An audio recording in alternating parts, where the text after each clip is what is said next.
वैष्णवी हगवणे मृत्यू प्रकरणात मुख्य संशयित असलेला निलेश चव्हाण याला अटक होण्याआधीच तो फरार झालाय। त्यामुळे पोलिसांनी त्याच्या शोधासाठी हालचाली अधिक गतिमान केल्यात।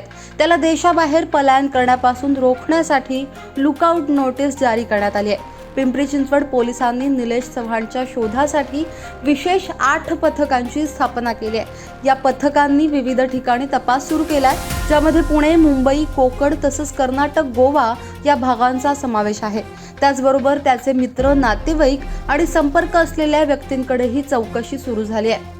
वैष्णवी हगवणे हिने 16 मे रोजी राहत्या घरी गळफास लावून आत्महत्या केली होती, पण तिचा मृत्यू नैसर्गिक नसून त्यामागे संशयास्पद कारणं असल्याचा संशय व्यक्त करण्यात येतोय। तिच्या मृत्यूच्या प्रकरणात निलेश चव्हाणवर गंभीर आरोप असून तो गेल्या काही दिवसांपासून बेपत्ता आहे। पोलिसांकडून निलेश चव्हाणच्या आर्थिक व्यवहारांची चौकशी सुरू झाली आहे। त्याच्या मोबाईल लोकेशन्स, बँक खात्यांचे व्यवहार आणि सीसीटीव्ही फुटेजच्या आधारे त्याच्या हालचालींचा मागोवा घेतला जातोय। या प्रकरणात पोलिसांकडून लवकरच मोठा खुलासा होण्याची शक्यता आहे। आरोपी लवकरच पोलिसांच्या ताब्यात येईल असा विश्वास वरिष्ठ अधिकाऱ्यांनी व्यक्त केलाय। पण या दरम्यान लुकआउट नोटीस म्हणजे काय हे जाणून घेऊया। तर लुकआउट नोटीस म्हणजे LOC म्हणजे एखादी संशयित व्यक्ती देशाबाहेर जाऊ नये म्हणून विमानतळ आणि बंदर अधिकाऱ्यांना सतर्क राहण्याचे आदेश दिले जातात। त्याला लुकआउट नोटीस म्हणतात। निलेश चव्हाण देशातून पळून जाण्याचा प्रयत्न करू शकतो हे लक्षात घेऊन पोलिसांनी ही नोटीस जारी केली आहे। आता या लुकआउट नोटीसचे काही नियम आहेत। सगळ्यात पहिला म्हणजे कोणत्याही भारतीय नागरिकाविरोधात इमिग्रेशन चेकपोस्टकडे लुकआउट नोटीस गृह मंत्रालयाने तयार केलेल्या फॉर्म्युल्यानुसारच जारी करता येऊ शकते।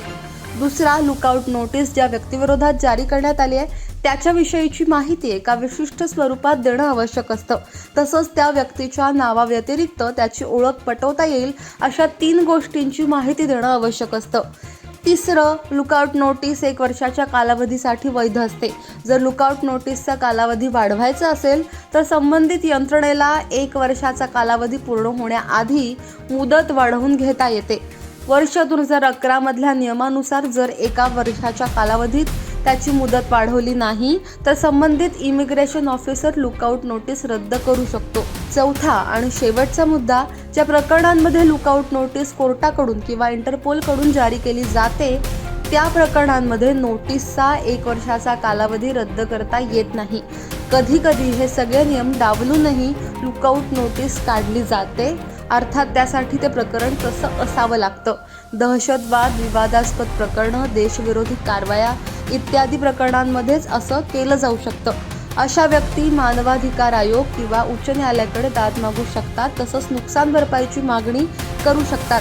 पण या प्रक्रियेमध्ये बराच वेळ जातो असं सांगितलं जातं। या साऱ्यावरती तुमचं म्हणणं काय? खाली कमेंट बॉक्समध्ये तुमच्या प्रतिक्रिया अवश्य नोंदवा।